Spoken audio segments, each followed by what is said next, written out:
শুভেচ্ছা স্বাগতম। এখানে এসে আমি একটা জিনিস উপলব্ধি করতে পেরেছি যে এই এলাকার মানুষ প্রচণ্ড পরিমাণে খেলাপ্রেমী। এদেরকে যদি ভালোভাবে গাইডলাইন করা হয় তাহলে এই দিকে থেকে অনেক ভালো ভালো প্লেয়ার বের হওয়া সম্ভব। কিন্তু অত্যন্ত দুঃখের বিষয় 63 নম্বর ওয়ার্ডের 80-90 হাজার পোলাপানের খেলাধুলা, যুবকদের খেলাধুলার একটা মাত্র জায়গা হচ্ছে যে এই যে ক্রিকেট মাঠটার। এই মাঠটা মিনিমাম কোনো সংস্কার কাজ নেই। মনে করেন সোন, ধান দুবলা, ঘাসে ভরা।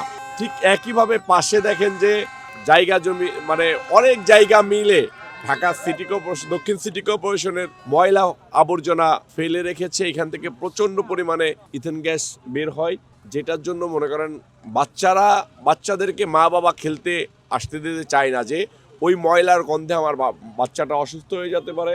খেলার মাঠের যে পরিবেশ তাতে আমার বাচ্চাটা অ্যাক্সিডেন্ট হতে পারে, যে কারণে খেলতে দিতে চায় না।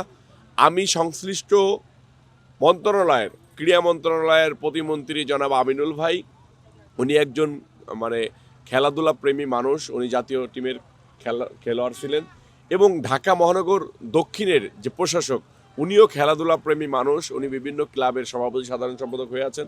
আমি ওনাদের দৃষ্টি আকর্ষণ করব যে তারা যেন দ্রুত এই মাঠটাকে সংস্কার করে এবং এই ময়লা আবর্জনা যেভাবে পদক্ষেপ নেওয়া যায় নিয়ে যাত্রাবাড়ি থানায় 63 নম্বর ওয়ার্ডের এই যে আমাদের যুবনেতা ফয়সাল সৈকত পণ্ডিত, তার উদ্যোগে একটা খেলার আয়োজন করা হয়েছে।